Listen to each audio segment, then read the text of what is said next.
China says it's facing inflation head-on. Premier Wen Jiabao outlined his country's 5-year economic plan over the weekend, and it includes growing the economy by around 8%, investing in underdeveloped industries like technology.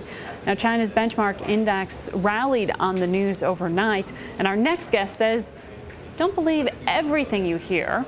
We're joined by Nick Lardy, a senior fellow at the Peterson Institute for International Economics. Nick, you've been a longtime China watcher.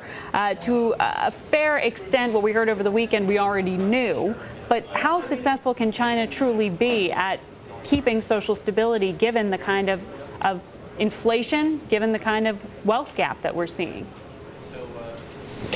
Well, obviously it remains to be seen. They announced a lot of great objectives, holding inflation down, having fairly rapid growth, addressing a very broad range of social and economic issues.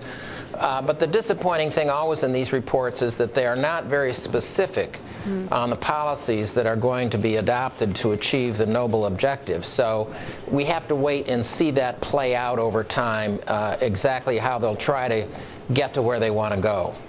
Well, I know you're focused on wage income here. We did see these calls for a boost in worker wages because income hasn't been keeping up with growth. The wealth hasn't really been widespread here.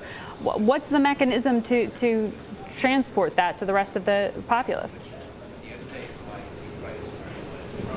Well, I think this is an area where they've not been very specific. They say they want wages to grow more rapidly, but they're not telling us how they're going to achieve it. What specific objectives, what specific policies are they going to adopt to achieve this objective? The wage share of income has declined by several percentage points over the last decade, and that's one of the reasons the consumption share in China, consumption share of GDP, is relatively low. Well, you know, fair point that there's not a lot of detail in here, but that's why we call in experts like you to try to help read the tea leaves if you could. You're a longtime China watcher. When you hear something like that they want to use foreign exchange reserves to rein in inflation, yet no detail on how to do that, what's your speculation? Well, you have to go issue by issue. On a lot of these issues, there's resistance at the local level. They can set forth these nice national objectives, but in the provinces where the rubber meets the road, they don't necessarily have the same framework. They don't share the same priorities. And so there can be a lot of slippage between what the central government hopes to achieve and what they can actually get. So perhaps some of that slippage or some of the problems surrounding that, I mean, what would, in your mind, account for this 14% increase in domestic security spending? It looks like they're really investing in police force. Well, they've been investing massively, not only in the military, but in public security over the last decade, even a little bit longer. So this slowed down a little bit during the global economic and financial crisis, but now they're back on track with very strong growth in these outlays. They have a huge security apparatus, a massive People's Armed Police in addition to their People's Liberation Army. So they have multiple forces that they are building up. Well, we've been following in the press these reports of further restrictions on foreign reporters who are within Beijing, within China, trying to get news out.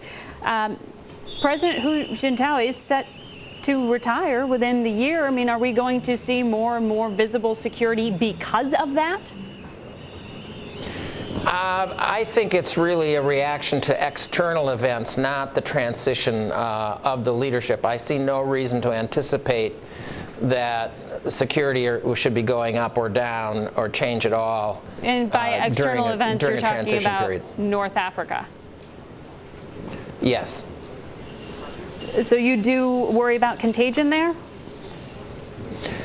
I certainly think it can't be ruled out, but I think it's a very, very low probability. If I had to bet, I'd be betting on continued social stability in China. Yes, there's concern about inflation. Yes, there's concern about housing prices. You know, but this is a government that has been fairly responsive to these needs. It's had very rapid economic growth, relatively low levels of unemployment, and spectacular increases in wages. Wages for people in the formal sector last year were 6 times what they were 10 years ago. Wow. Wow. Well, the health of China in so many ways helps determine the rest of this global growth story, Nick. That's why we wanted to get your perspective. Thank you so much for sharing it.